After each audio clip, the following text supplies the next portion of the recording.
Good morning, students. This is Rajan Jha, Assistant Professor, Marwari College, Ranchi University.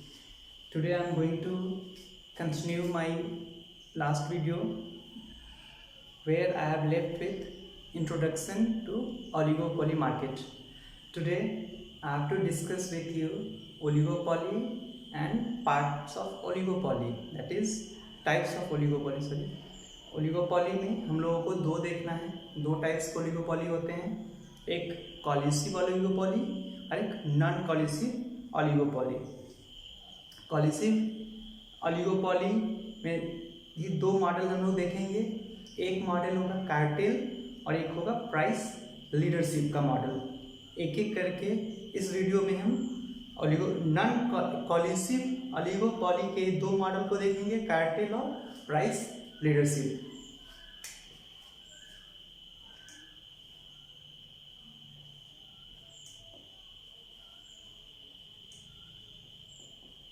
Oligopoly, collusive, oligopoly. Collusive का मतलब है कि जब दो या दो से अधिक फर्म, एक से अधिक फर्म है, दो से अधिक फर्म एक साथ मर्ज होके काम करे, मतलब एक साथ मिल के काम करे। मार्केट में दो इम्पॉर्टेंट फैक्टर हैं, एक किसी भी प्रोडक्ट का प्राइस और दूसरा उसका क्वांटिटी। यही डिटरमाइन किया जाता है किसी भी मार्केट में। अगर फर्म ये आउटपुट का डिटर्मिनेशन और फर्म का आउटपुट का डिटर्मिनेशन और प्राइस का डिटर्मिनेशन अगर मिल के करते हैं, मिलजुल कर एक साथ सारे फर्म मिल के करते हैं, तो वो हम पढ़ेंगे कॉलिसिव ओलिगोपॉली में। अब हम लोग देखेंगे कॉलिसिव ओलिगोपॉली का फर्स्ट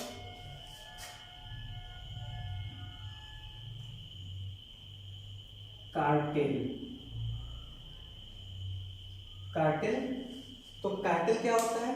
तो कार्टेल ऐसा फॉर्म है मार्केट का जहां पे फर्म्स म्यूचुअली एग्री होते हैं एक सर्टेन प्राइस और एक सर्टेन क्वांटिटी पे मार्केट में गुड्स एंड सर्विसेज को सप्लाई करने के लिए। जैसे किसी मार्केट में जो भी वस्तुओं और सेवाओं को फर्म बेच रहे हैं, उस वस्तु और सेवाओं का क्या करेंगे, वो दो फैक्टर है यहाँ पे।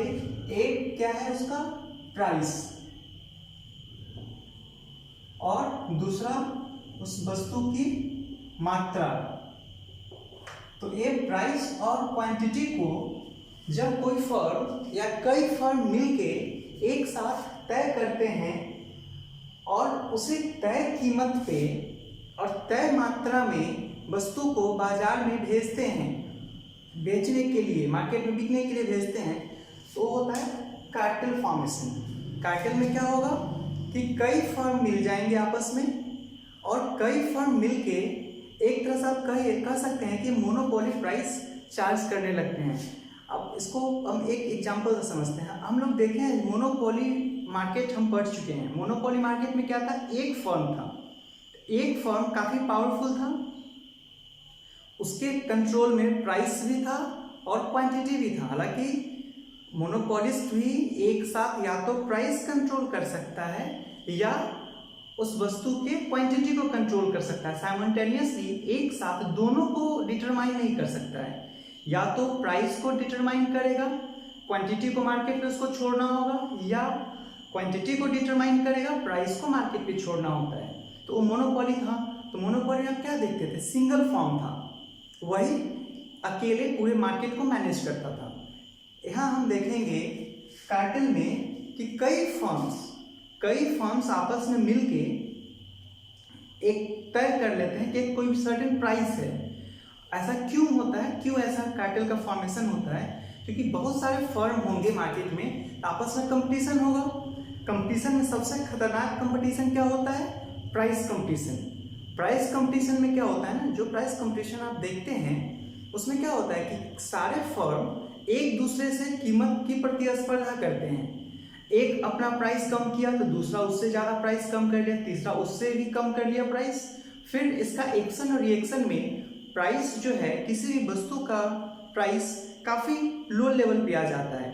तो इस लो लेवल के प्राइस से कस्टमर को तो बेनिफिट है, कस्टमर है, जो कंज्यूमर है मार्केट में, कंज्यूमर को तो बेनिफिट है, लेकिन ये जो फर्म्स हैं इनको नुकसान है, इनका प्रॉफिट डिक्लाइन कर जाता है, इनका प्रॉफिट काफ़ी छोटा हो जाता है। तो अब अपने प्रॉफिट के लेवल को मेंटेन रखने के लिए ये क्या करते हैं, आपस में कॉल्यूजन करते हैं, आपस में कार्टेल फॉर्म करते हैं। कार्टेल में क्या हो रहा है, एक बात आप फीचर जानते हैं ओलिगोपोली का कि फ्यू नंबर्स ऑफ फर्म है, यहाँ पे इनफाइनाइट नंबर ऑफ फर्म्स नहीं है, यहाँ पे इतनी अधिक संख्या में फर्म नहीं है कि आपस में इनका मिलना संभव नहीं हो, आपस में ये मिलजुल के प्राइस तय नहीं करें। तो यहाँ पे फ्यू नंबर्स ऑफ फर्म है। ये सब क्या चाहते हैं, और सारे फर्म कोई एक साइज के भी नहीं है, सारे फर्म अलग अलग साइज के हैं, कोई बड़ा फर्म है, कोई मीडियम स्केल का फर्म है, कोई स्मॉल स्केल का फर्म है। अब अगर ये सारे एक साथ मिल के बैठ के एक कार्टेल बना लेते हैं, उस कार्टेल में ये बता देंगे कि हम इस प्राइस पे कमोडिटी को बेचना है, तो एक एग्रीमेंट होता है।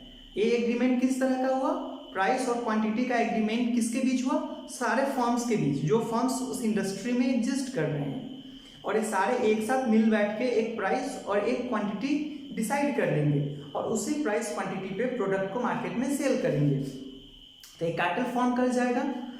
अब जो कार्टेल बनता है, कार्टेल के बारे में जान लीजिए। कार्टेल बहुत सारे देशों में लीगल नहीं है, खासकर यूएस वगैरह में या वेस्टर्न की कई कंट्रीज में कार्टेल लीगल नहीं है।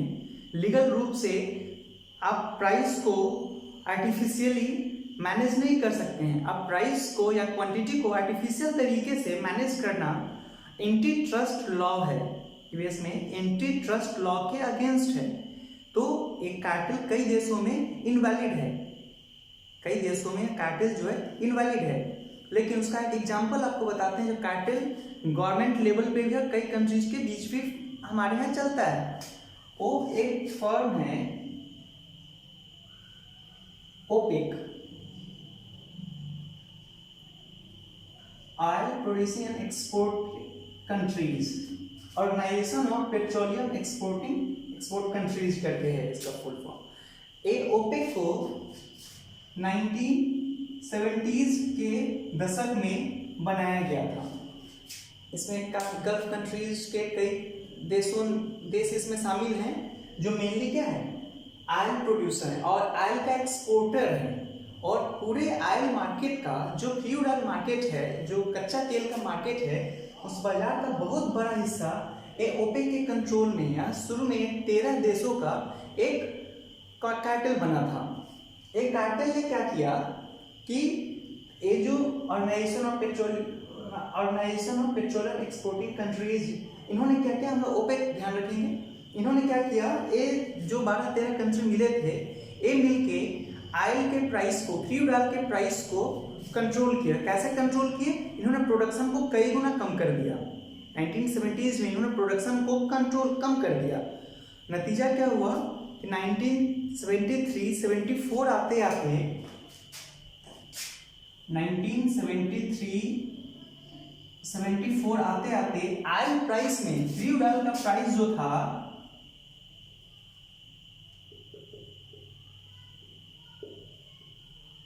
ऑलमोस्ट 400% इंक्रीज कर गया, 400% इंक्रीज कर गया ऑयल का प्राइस। क्रूड ऑयल प्राइस को 1973-74 आते आते इन्होंने कंट्रोल किया ओपेक के द्वारा, और वो कीमत जो था वो 400% के आसपास इंक्रीज कर गया ऑयल का। इसीलिए आप जब इकोनॉमिक्स में और पढ़ेंगे तो देखा जाता है इकोनॉमिक शॉक के रूप में इसको देखा गया था। ये 1972-73 से स्टार्ट हो गया था, काफ़ी तेज़ी से प्राइस चेंज हुआ, और ये बहुत बड़ी बात है कि 3-4 सालों में ऑयल का प्राइस में 400% का चेंज आ जाए।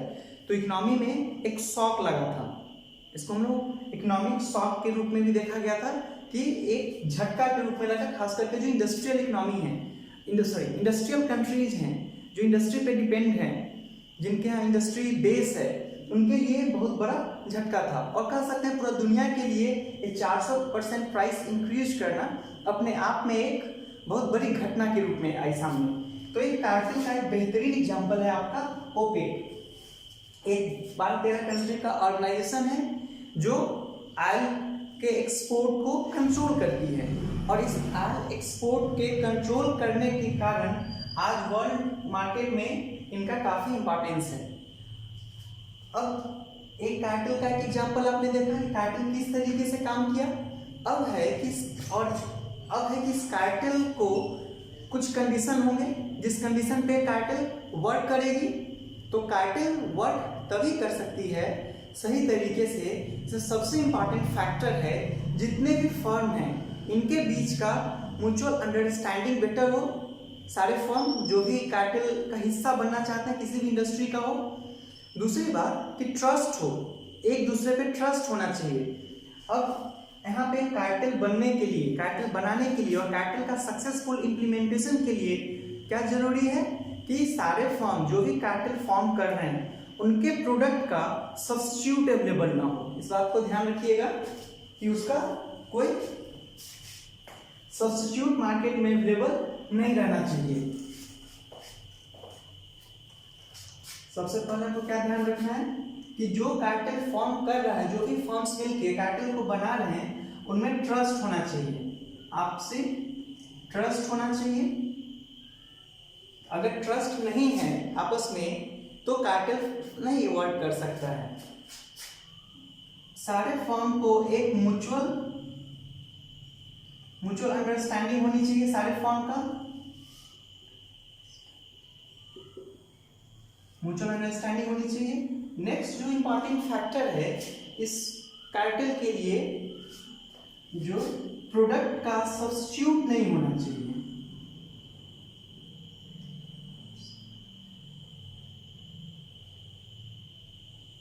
प्रोडक्ट का जो सब्स्टिट्यूट है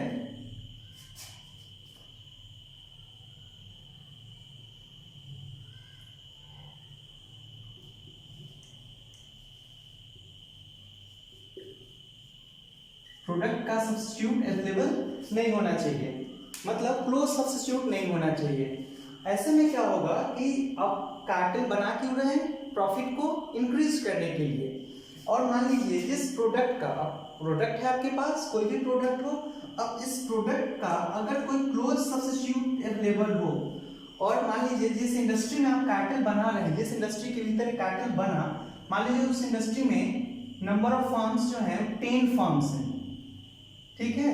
तो या तो 10 फर्म एक साथ मिलकर कार्टेल बना ले, या इसमें से कुछ फर्म्स मिलकर कार्टेल बनाए और प्राइस को हाई कर दे। लेकिन जिस प्रोडक्ट के प्राइस को बढ़ाएंगे और उसका सब्स्टिट्यूट उपलब्ध अगर होगा मार्केट में, तो क्या प्रॉब्लम होगा कि सारे कस्टमर जो कार्टेल के अंदर जो फर्म्स आते हैं उनके जो कंज्यूमर होंगे वो स्विच कर जाएंगे, वो दूसरे के पास चले जाएंगे, दूसरे प्रोड्यूसर से खरीदेंगे, क्योंकि उनका प्राइस कम होगा और कम प्राइस पे उनको मतलब क्लोज सब्स्टिट्यूट अवेलेबल हो जाएगा मार्केट में।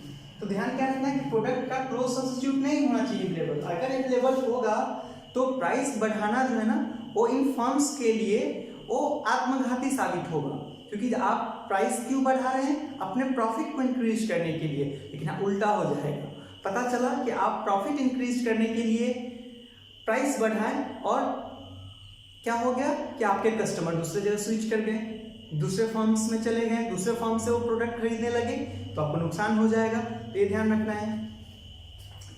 तो एक कंडीशन है कि आपका उसका सब्स्टिट्यूट अवेलेबल नहीं होना चाहिए मार्केट में। अब है कि जो कार्टेल आपने फॉर्म किया है ये लीगल तरीके से, फॉर्म बहुत सारे कंट्री में आप लीगल तरीके से कर नहीं सकते हैं, तो इसका कोई मतलब कोई रिटेन डॉक्यूमेंट नहीं होगा आपके पास, कोई रिटेन एग्रीमेंट आपके पास नहीं होता है।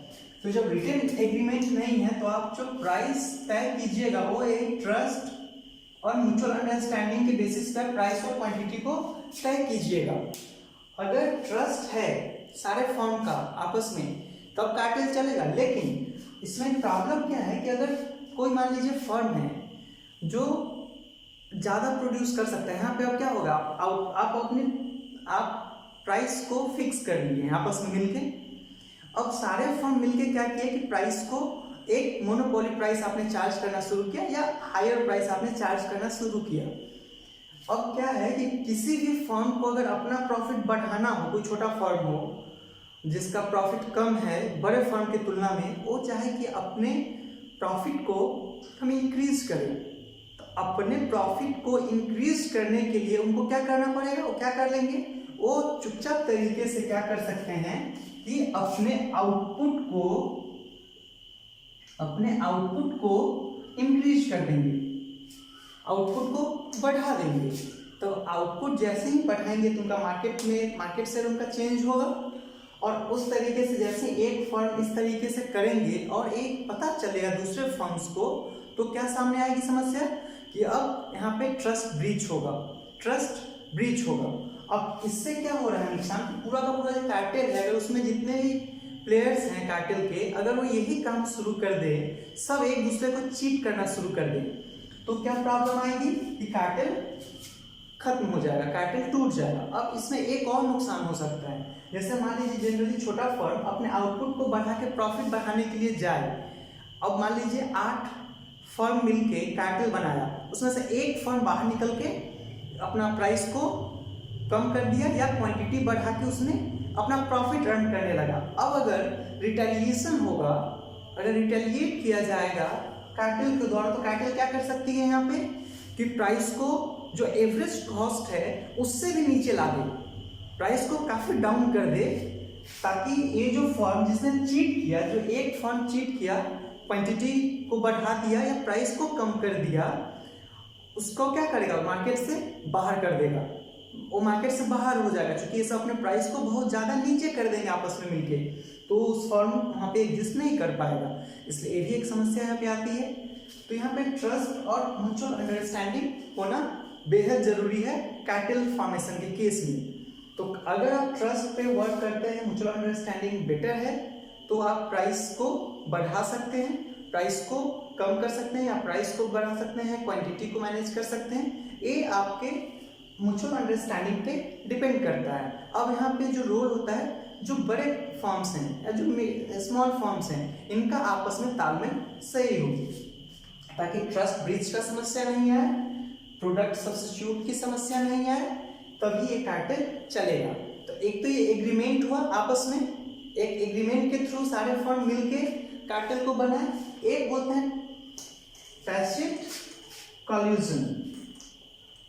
ये तो कार्टेल का आपने देखा, कार्टेल में किस तरीके से एक रिटेन एग्रीमेंट या एक म्यूचुअल एग्रीमेंट के थ्रू इन्होंने काम किया। एक होता है टैसिट कॉल्यूजन। इस टैसिट का मतलब है अनरिटेन या हिडन, मतलब इसमें कोई एग्रीमेंट नहीं हो रहा है आपस में, कोई कार्टेल का फॉर्मेशन डायरेक्टली नहीं हो रहा है। यहाँ पे क्या हो रहा है कि एक फर्म ने प्राइस तय कर दिया और दूसरे फर्म्स जो है ना, बिना किसी एग्रीमेंट का, बिना किसी क्या बोलते हैं उसको, कोई मीटिंग किए हुए, बिना कुछ उस तरह का फॉर्मल कुछ भी किए हुए, बिना कुछ फॉर्मेलिटी पूरा किए हुए, क्या करेंगे कि जो प्राइस एक तय है, एक मार्केट में जो प्राइस है वही प्राइस को ये करने लगेंगे। मतलब बिना कहे हुए कार्टेल बना लेंगे, बिना कहा हुआ कार्टेल, बिना कोई फॉर्म दिए हुए एक कार्टेल बन जाए, जिसमें कोई म्यूचुअल बैठ के हमने प्राइस तय नहीं किया, हमने क्वांटिटी तय नहीं किया, किसी फर्म ने प्राइस तय किया और उसी तरीके से सारे फर्म, या जो एक प्राइस है मार्केट में प्रिवेलिंग, सारे फर्म उसी प्राइस को एडॉप्ट कर लिए। इस तरीके से जो कॉल्यूजन बनता है वो टैसिट कॉल्यूजन कहलाता है, टैसिट कार्टेल भी इसको हम लोग बोलते हैं। एक था आपका कार्टेल। नेक्स्ट हम लोग देख रहे हैं इसी में कि प्राइस लीडरशिप मॉडल। नेक्स्ट जो हम लोग का पार्ट है वो पार्ट है हमारा पॉलिसी ओलिगोपॉली में प्राइस लीडरशिप। सेकेंड है प्राइस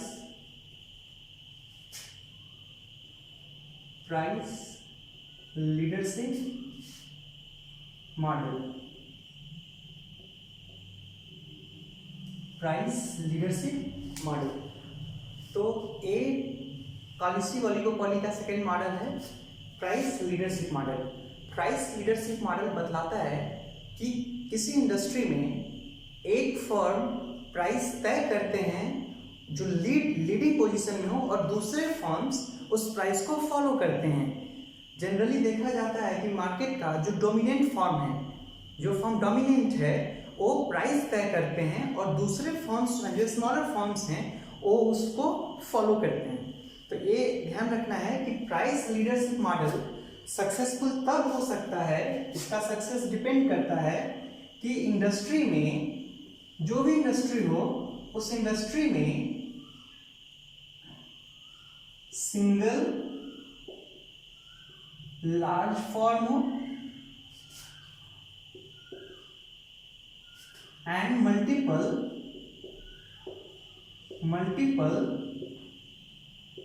स्मॉल फर्म्स हो। एक बड़ा फर्म हो और दूसरा छोटा छोटा फर्म हो उस इंडस्ट्री में। तो वैसे इंडस्ट्री में एक प्राइस लीडरशिप मॉडल जो है वो ज़्यादा सक्सेसफुल हो सकता है। सिंगल लार्जेस्ट फर्म हो मतलब वो सिंगल सबसे बड़ा फर्म हो जो डोमिनेंट, इसी फर्म को हम लोग डोमिनेंट फर्म भी बोलेंगे। ये क्या होगा? डोमिनेंट फर्म या लीडर फर्म, और ये जो फर्म होगा वो फॉलोअर होगा। जो स्मॉल फर्म होंगे वो फॉलोअर होंगे, ये सब फॉलोअर्स होंगे। अब इस मॉडल में हम लोग क्या देख रहे हैं कि प्राइस लीडरशिप मतलब कोई एक फर्म जो है वो प्राइस तय करेगा और दूसरे सारे फर्म जो होंगे उस प्राइस को फॉलो करेंगे। जो तय किया हुआ प्राइस होगा उस प्राइस को दूसरे फर्म जो है, जो स्मॉल फर्म्स हैं, उस प्राइस को लेके चलेंगे। एक डोमिनेंट फर्म मान के चलते हैं, जो भी बड़े लार्ज स्केल के जो फर्म हैं वो यही मानते हैं कि हम जो प्राइस तय करें वो दूसरा स्मॉल फर्म उसको फॉलो करेगा, वो उस लीड पे आगे बढ़ेगा। अब जो फर्म होगा, जो भी बड़ा फर्म होगा, वो क्या करेगा? वो मार्केट डिमांड है, जो भी प्रोडक्ट है उसका एक मार्केट डिमांड है, उस मार्केट डिमांड से जो उसका अपना शेयर है, जो मार्केट उस लीडिंग डोमिनेंट फर्म का जो शेयर है उसको हटा लेगा। बचा हुआ जो है शेयर वो किसका हिस्सा में आएगा?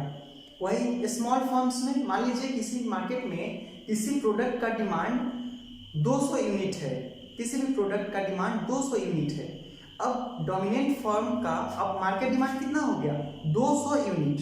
अब उस 200 यूनिट में मान लीजिए कि जो लार्जेस्ट फर्म है, जो डोमिनेंट फर्म है, ये मान लीजिए किसी वस्तु का डिमांड है, इसको मान लेते हैं ये डिमांड कितना है? 200 पूरा यूनिट, 200 यूनिट का डिमांड है।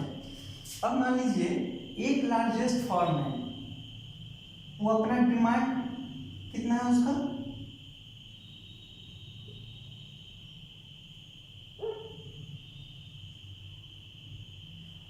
ओ क्यूएल डिमांड किसका है? एक लीडिंग फर्म का, जो लीडिंग फर्म है, जो डोमिनेंट फर्म है, वो इतना डिमांड है, टोटल डिमांड इतना है। तो जो बच गया ये डिमांड कौन पूरा करेगा? ये जो डिमांड का एक हिस्सा, चाहे डिमांड का जो ये पार्ट है, इसको कौन पूरा कर रहा है? जो वहां का डोमिनेंट फर्म है, डोमिनेंट फर्म है, वो मान के चलिए इतना हिस्सा जो है मार्केट डिमांड का, ये हिस्सा जो है वो पूरा कर रहा है। मतलब ये भी हिस्सा डोमिनेंट फर्म तय कर रहा है वो, और जो बच गया बीसी हिस्सा या क्यूएल क्यूएस, वो सब किसके हिस्से में है? स्मॉल फर्म्स मार्केट में उस डिमांड को वो फुलफिल करेंगे।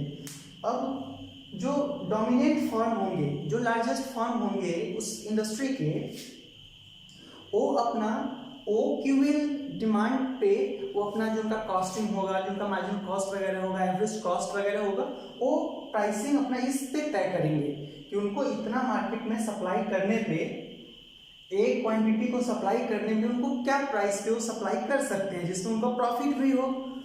अब यहाँ पे प्रॉब्लम कहाँ से शुरू होती है कि लार्ज एक फर्म है, लार्ज स्केल का फर्म है, इनका प्रोडक्शन कॉस्ट कम होता है, लेकिन ये जो डिमांड है QL QS या BC जो पार्ट है, इसमें कई फर्म मिलके पूरा कर रहे हैं। तो जो छोटे जो स्मॉल स्केल पे प्रोडक्शन होता है उसका कॉस्टिंग थोड़ा ज़्यादा होता है, उनको प्रोडक्शन करने में उनका प्रोडक्शन कॉस्ट हाइयर होता है in comparison to larger form. क्योंकि लार्जर फॉर्म क्या करते हैं, इकोनॉमिक टू स्केल के बड़े स्केल पे प्रोडक्शन कर रहे हैं, तो उनका प्रोडक्शन कॉस्ट मतलब एवरेज कॉस्ट जो है वो उनका कम होगा।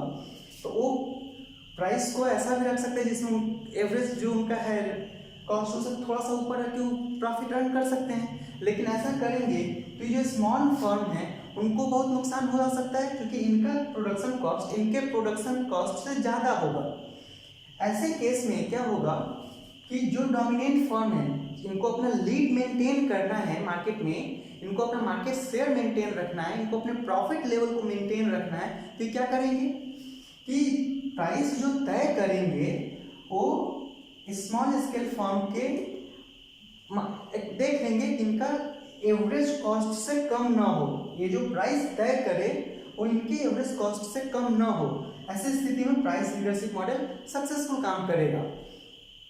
तो ये प्राइस तय करेंगे और ये लोग उसको फॉलो करेंगे, हालांकि इनका प्रॉफिट इनके तुलना में कम होगा, इनका मार्केट शेयर भी कम है, लेकिन ऐसे सिचुएशन में एग्जिस्ट करेंगे। अब यहाँ पे जो कंस्ट्रेंट है डोमिनेंट फर्म के लिए, वो क्या कंस्ट्रेंट इनको फेस करना पड़ता है कि अगर ये सिंगल रहते तो ये बहुत ज़्यादा प्राइस चार्ज कर सकते हैं। आप सब जानते हैं कि मोनोपोली फर्म हाईएस्ट प्रॉफिट और हाईएस्ट प्राइस चार्ज कर सकते हैं, लेकिन यहाँ पे ऐसा ही नहीं कर सकते हैं, क्योंकि इनको पता है कि यहाँ स्मॉल फर्म्स हैं वो हाईएस्ट प्राइस चार्ज नहीं करेंगे और इनके लिए वो पूरा मार्केट छोड़ा हुआ नहीं है, तो ये हाईएस्ट प्राइस सिंगल चार्ज कर नहीं सकते हैं। तो यहाँ पे अब शुरू होता है दो तरह से ये टैक्टफुल होते हैं। अब डोमिनेंट फर्म अगर अंडरस्टैंडिंग से प्राइस बेटर ठीक है, लेकिन अगर ये चाहेंगे कि हम प्रॉफिट इंक्रीज करें तो प्रॉफिट इंक्रीज करने के लिए इनको क्या करना होगा। एक रास्ता इनके पास है कि ये स्मॉल फर्म्स को, छोटे छोटे फर्म्स को एक बाई कर ले या मर्जर और बाइंग ऑप्शन इनके पास है। ये छोटे छोटे फर्म को परचेज कर ले या उसको अपने साथ मर्ज कर ले। ऐसी स्थिति में ये फिर से इनका डोमिनेंस और मार्केट में बढ़ेगा, मार्केट शेयर इनका बढ़ेगा, इनका प्रॉफिट बढ़ेगा। तो एक रास्ता तो फर्म के पास ये है कि इस तरीके से वो कर सकते हैं, इस तरीके से वो मार्केट में जो मार्केट एक्विजिशन सुनते हैं आप, मर्जर सुनते हैं, बहुत सारे कंपनी का मर्जर हो गया, बहुत सारे कंपनी एक कंपनी ने दूसरे कंपनी को खरीद लिया, इस तरह की जो बातें हम सुनते हैं वो यही करते हैं कि एक बड़े फर्म है ये चाहे तो छोटे छोटे फर्म को अपने मर्ज कर ले या उनको खरीद ले। इस तरीके से वो अपना जो डोमिनेंस है, जो उनका लीडिंग पोजीशन है मार्केट में, उस लीडिंग पोजीशन को मेंटेन रख सकते हैं। तो एक तरीका है, उसके लिए भी लॉ है मर्जर का, एक मर्जर एक्विजिशन के लिए भी लॉ है, उस लॉ के थ्रू वो मर्जर एक्विजिशन और बाइंग का काम होता है। हम लोग उस लॉ के डिटेल्स में आपको लॉ नहीं देखना है, इसे जानना है कैसा होता है। दूसरा तरीका ये हो सकता है, एक बोलते हैं प्रीडेटरी प्राइसिंग, इसको बताते हैं। एक तरीका आपने देखा कि ये फर्म एक्विजिशन के थ्रू, मर्जर के थ्रू, बाइंग के थ्रू काम करे। दूसरा जो आप देखते हैं वो एक दूसरा टैक्टिस जो लगा सकते हैं वो प्रीडेटरी प्राइसिंग। प्रीडेटरी प्राइसिंग का मतलब है कि जो लार्ज फर्म है, जो बड़े फर्म है, बड़े स्केल के जो फर्म है, वो उनका तो पहले से हम आपको चर्चा कर चुके हैं कि उनका जो एवरेज कॉस्ट होता है कम होता है, मतलब प्रोडक्शन कॉस्ट उनका कम होता है, लो होता है। ऐसे केस में क्या करेंगे कि एग्रेसिवली वो प्राइस वॉर स्टार्ट करते हैं और प्रोडक्ट के प्राइस को काफ़ी नीचे कर देते हैं, क्योंकि उनको मालूम है कि अगर हमको अपनी बादशाहत को कायम रखनी है मार्केट में, उस इंडस्ट्री में, तो छोटे छोटे फर्म को बाहर निकाल दे। तो बाहर निकालने का ऑप्शन, एक ऑप्शन पहले आप देखें कि खरीद ले, उसको मर्ज कर ले, मर्जर एक्विजिशन। दूसरा क्या रास्ता अपनाते हैं प्रीडेटरी प्राइसिंग का, कि प्राइस को काफ़ी ज़्यादा आर्टिफिशियली तरीके से काफ़ी लो कर दिया जाए। आर्टिफिशियल तरीके से, कृत्रिम तरीके से अगर किसी भी प्रोडक्ट के प्राइस को काफ़ी डाउन कर दिया जाएगा तो क्या होगा, जो छोटे छोटे फर्म हैं जिनका पहले से प्रोडक्शन कॉस्ट ज़्यादा है वो मार्केट में नहीं टिक पाएंगे, मार्केट में टिकना उनके लिए आसान नहीं होगा और वो उस वो फर्म इंडस्ट्री से बाहर हो जाएंगे। जैसे ही वो बाहर होंगे, इनका अपना जो मोनोपोली पावर है, इनको मोनोपोली पावर मिल जाएगा। लेकिन ऐसा करना जनरली इसमें इनको नुकसान होता है, क्योंकि कॉस्टिंग बहुत का डिफरेंस है, ऐसा नहीं है कि उसमें 50%, 100%, 200% का डिफरेंसेस नहीं होता है छोटे फॉर्म के प्रोडक्शन में और लार्ज स्केल के फॉर्म के प्रोडक्शन में। ये उतना बड़ा डिफरेंस, और ये प्राइस को बहुत ज़्यादा डिप करे तो बहुत ज़्यादा प्राइस नीचे लाने से क्या होगा, ये सिंगल फर्म है जो प्राइस को काफ़ी नीचे ला देंगे। नीचे लाने में क्या होती है, अपने एवरेज कॉस्ट वाइज से बहुत नीचे लाएंगे प्राइस। दूसरा फर्म जिसका मार्केट, दूसरा छोटा छोटा फर्म है, उसका मार्केट शेयर है, वो इससे कम, उस पर इफेक्ट पड़ेगा लेकिन बहुत इफेक्ट नहीं पड़ेगा। क्यों नहीं पड़ेगा, क्योंकि ये जो डोमिनेट फर्म है वो पूरे मार्केट में, तो उनका मार्केट शेयर नहीं है, पूरे मार्केट में तो सप्लाई नहीं कर रहे अपने प्रोडक्ट का। तो लॉन्ग टर्म तक इस तरीके का जो प्रीडेटरी प्राइसिंग है ये इनके लिए संभव नहीं होगा, पहला। दूसरी बात कि अगर ये प्रीडेटरी प्राइसिंग करते हैं शुरू में, और जब सारे फर्म जो इनके कंपटीटर्स हैं, जो इनके रियल फर्म्स हैं, जो स्मॉल स्केल के फर्म्स हैं, वो मान लीजिए अगर मार्केट से बाहर हो जाए और उसके बाद एक फिर से प्राइस को बढ़ाना शुरू करेंगे और प्राइस को हाई लेवल पे लाएंगे, तो वहाँ पे फिर एंटी ट्रस्ट लॉ जैसे लॉज सारे कंट्रीज में हैं, उनको सामना करना पड़ेगा। तो ये बहुत आसान नहीं, प्रीडेटरी प्राइसिंग कुछ समय के लिए आप कर सकते हैं, लेकिन आप लंबे समय तक ऐसा नहीं कर सकते हैं, क्योंकि आपको बहुत बड़े स्केल पे नुकसान होना शुरू होगा प्रीडेटरी प्राइसिंग के थ्रू। ये आप देखें प्राइस लीडरशिप मॉडल कि इसमें किस तरीके से एक डोमिनेंट फर्म होता है, वो मार्केट में प्राइस तय करती है और दूसरे जो स्मॉल स्केल के फर्म है उस प्राइस को फॉलो करती है। ये अपना प्रॉफिट को इंक्रीज करने के लिए टैक्टिक्स लगा सकते हैं दो तरह का, एक बाइंग, उसके बाद एक्विजिशन मर्जर का, दूसरा प्रीडेटरी प्राइसिंग का। ये हम बता दिए कि ये प्रीडेटरी प्राइसिंग इनका बहुत सक्सेसफुल नहीं होता, ये इनइफेक्टिव होता है, क्योंकि पूरा मार्केट 100% मार्केट से इनके कंट्रोल में नहीं है। मार्केट कंट्रोल दूसरे फॉर्म्स के भी है, स्मॉल स्केल के जो फॉर्म्स हैं उनके कंट्रोल में भी है। तो ये बहुत इफेक्टिव प्रीडेटरी प्राइसिंग नहीं होता है, इसमें फर्म को, डोमिनेंट फर्म को ही नुकसान होता है। और दूसरी तरफ लॉस हैं इस तरह के आर्टिफिशियल तरीके से प्राइस को डाउन करना, फिर उस प्राइस को जब सारे फर्म कंपटीटर्स बाहर हो जाएं फिर से उस प्राइस को हाई करना, ये एंटी ट्रस्ट लॉ के अगेंस्ट है। तो ऐसा ये नहीं कर सकते हैं। ये आपका है price leadership model. Next video में हम लोग देखेंगे कि नॉन पॉलिसी ओलिगोपॉली, उसमें हम लोग को दो मॉडल पढ़ना है, एक कुर्नट का मॉडल और एक स्वीजी का king demand model. Thank you. Channel को सब्सक्राइब कीजिएगा। सब्सक्राइब करने का बेनिफिट होगा कि जो भी वीडियो हम डालेंगे आपको उसका नोटिफिकेशन मिल जाएगा। नेक्स्ट बेनिफिट ये होगा कि अगर हम लाइव क्लास लेते हैं यूट्यूब लाइव के थ्रू, अगर आप चैनल को सब्सक्राइब किए रहिएगा तो आपको उसका भी इंफॉर्मेशन मिल जाएगा। Thank you.